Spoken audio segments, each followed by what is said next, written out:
Hello everyone, my name is Karina. I go by Kartsy on social media. And today we're going to be analyzing the Avatar: The Last Airbender trailer that just dropped, well, the teaser that just dropped, because those Kyoshi warrior costumes look very, very similar to a 2020 cosplay I did of them. But also just everything else in the trailer looks super good. So let's get into it.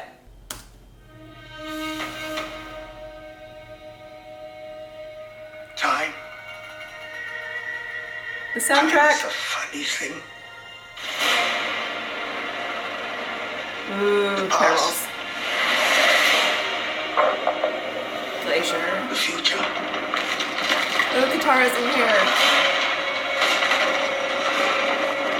It all gets mixed up. Super Tony. Oh, okay, let me stop right there. I know I should be watching the whole way through, but Uncle Iroh's beard looks so good in this. There's only one way. You keep it straight. Kyoshi Warriors!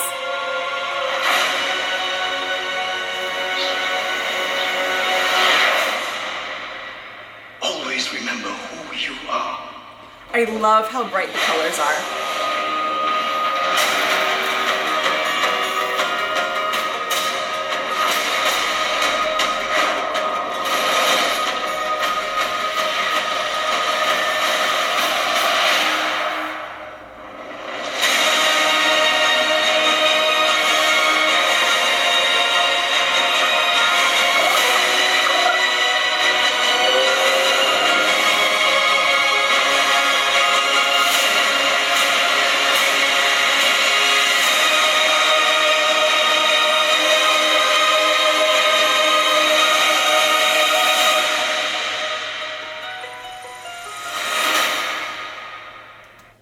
Okay, I'm gonna admit, I saw this last night, but it's really great to see it again because I'm one of those people who watches trailers and teasers a million times, and I love picking at all the costume details.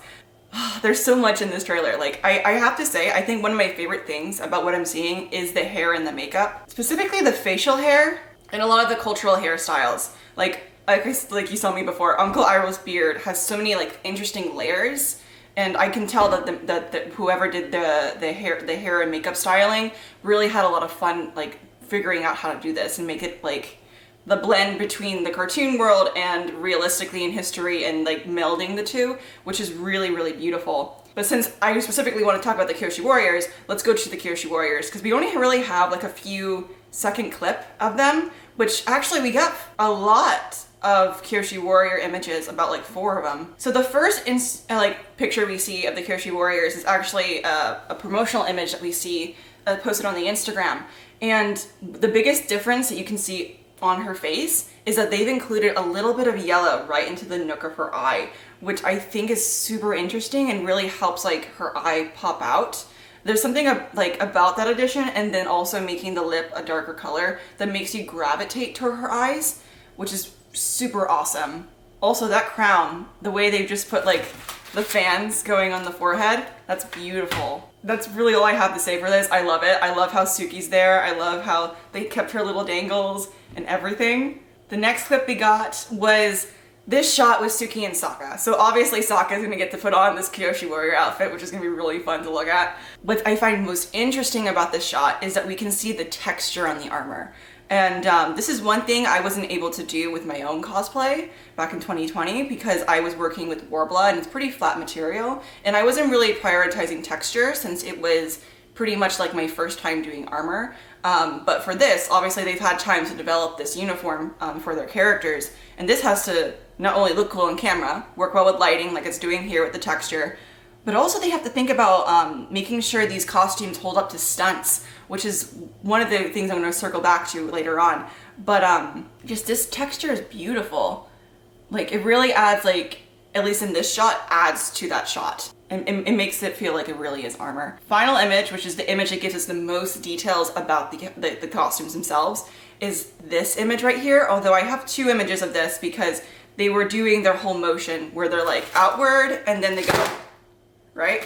Although I cannot do that to save my life. I am not trained to do motions like this. So in this first image, they're outstretched, right? So their legs are spread because they're doing the outward motion.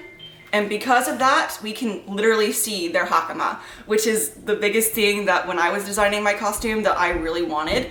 And they have it beautifully there. I can see the pleats. I can see from that one person in the second row to the left that the little division, so I know that they're wearing the pant version of hakama, and it's just awesome. But I think one of the biggest differences I see in terms of like versus what I did versus what they did is that I chose to, because I was looking at the cartoon and not necessarily thinking about stunt work, for my design, which was designed with the perspective of how do I bring the cartoon to reality using history, not necessarily thinking about all the other stuff the film has to do. I kept the kimono aspect together. There's no division in the leg. But what they did, which is really, really fascinating, and I actually really love it, is they actually put a division right in the panel where the side of the leg is, so that the actresses, and also Sokka if he moves in it as well, can outstretch their leg, and then that leg can be seen through the division of the panels, which I really love that detail, because it helps you see the hakama and the hakama not get lost in the fabric. It's just gorgeous. Another detail is they put some symbols that feel very Earth Kingdom onto the edges at the front of their kimono, so that like geometric square design, which is really lovely. It looks like they've paint treated it, because for at least for this one girl, it looks like the intersection of it is lighter, but that could also just be the lighting. Also the weathering. I can imagine that they weathered these costumes a little bit, which is why they're toned down. My costume that I did is very bright because I was going for like really lovely silks, although theirs looks like it's a little bit more practical in terms of what they chose, especially for laundering. Ooh, they're tabby socks. Now, for when I did my Kyoshi warrior, I did some brown tabby socks because I was trying to mimic the coloring going on in the cartoon, but I really love their addition of the white because of how like clean it looks. The one thing I can't see, because we haven't been shown images like this, is what their footwear looks like, so what their shoes look like when they go outside and they fight. And I'm really interested to see what that is. I have a feeling it's not going to be what I did, which was this right here. It's called waraji. So I weave these with my feet, and it's like it's a historical shoe worn in Japan, and samurai would wear it, and then they would wrap the laces around their ankles, and their toes would come off like a little bit into the front of this. But as you can see, it's super flexible, so like you can run, you can climb, you can do all sorts of things. Although you have to be a little bit careful if you're on tile, because then you can slip. I know that from experience. If we go down to their armor, really cool. They did the same like detail here, which is like really part of that cartoon design. I did that as well. And it looks like they keep everything pretty much the same, except they kept the addition of, they put a little plate on the bottom. Oh my gosh, I'm blanking on the word. I'll put it here because it's been a while since I've been analyzing samurai armor. But they put an additional plate on the bottom of that section so that it kind of creates a curve without being a curve, which is really, really wonderful. Yeah, the image when they've snapped the fan open. These fans, like, I'm gonna open mine. But so I simply just painted mine gold because that's what I saw in the cartoon, and that's, honestly, these were like really last minute. But I love the detail that they put in theirs. How they've actually created a ring around it and then little dots, because that adds so much like character to the fans, and I think it really helps you see the motion, because the more dots you have on them, the more you can see them moving, I think, at least in my opinion. And it just adds like that like extra bit of dimension that I think, yeah, if you were to translate this from a cartoon to reality, it really needed that. But also just because a lot of fans in history were just very ornamental. We don't see the back of the costume, which is the one thing I wish we could see, but obviously we're gonna see that later. I'm really happy with the amount they showed us. But for the back of the costume, I know what I did, but I'm very curious to see how they closed theirs. Like the back of what I did was one of my favorite things I ever did for the armor itself. So I know that whatever the back of this costume looks like is going to be really beautiful, particularly because they chose to give them samurai armor plates. And honestly, this is so much better than what the M. Night Shyamalan movie did with the Kyoshi Warriors. Now, they were not actually seen in the film. They were cut out, but there are pictures online of what that costumes actually look like. And comparing that to this is what we needed. Before I forget, because I know I have to run because I have like a bunch of assignments to do. Oh my gosh, I'm going to correct myself right now because again, it's been a long time since I've had to deal with the verbiage that has to do with samurai armor. But I remember I made these and I was doing them based off of historical examples. with a little bit of my own twist because I knew that I was doing a little bit of like fantastical elements. Now for Avatar, The Last Airbender, they really also pushed a little bit more into fantasy, although maybe there are some examples out there that I haven't seen from Extents. But their brace, they did the armor brace like closing all the way instead of having a fabric base, which makes kind of sense because if someone slashes here on you, like it's going to catch the material, but because there's nothing here like this, it probably will go through your arm. So I like that addition where it kind of goes all the way and then laces shut right there. You can see that line on that girl's arm where the closure is. But I love how they kept that, and they put the arm in. Oh, now that I think about it, the sleeve. Did they do that detail on the sleeve? Let's see.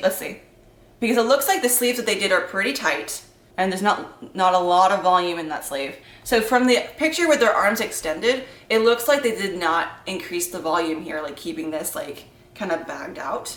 You know what I mean? They've kept it pretty narrow, which, you know, fair. You want to, when you bring things to real life, you want to balance it. And because of that, I'm not sure if that little circle and design that's on the sleeve is actually there. We're gonna have to wait till more images come out to really see if they've kept that sleeve design. But other than that, I am really excited for this. Like, I am going to be on my television on February 22nd when this comes out and just avatar it out. Oh my gosh, I can't express how much I love these and these costumes. And also like the feeling, and I guess this goes a little bit prideful, but like, I love the fact that when I did my 2020 series on Kyoshi Warrior, I really dived into history and research, trying to figure out what the costumes could look like if they were like my own film adaptation. And seeing what another designer did to actually bring it to a film adaptation and how close my design was to theirs really gives me a feeling like that I got super, like, really there. Like I was in the mindset I should have been, which is really lovely. It's a really lovely feeling, and I love the design decisions they made. I understand them, like with stunts and everything. I love how real the colors feel. Like I went very bright for my coloring, and that's probably because I went with this really flashy silk. But I love how toned down theirs feels because it really blends into the environment that they've created inside the Kyoshi Warrior training hut. And I just love all of it, and I'm so excited.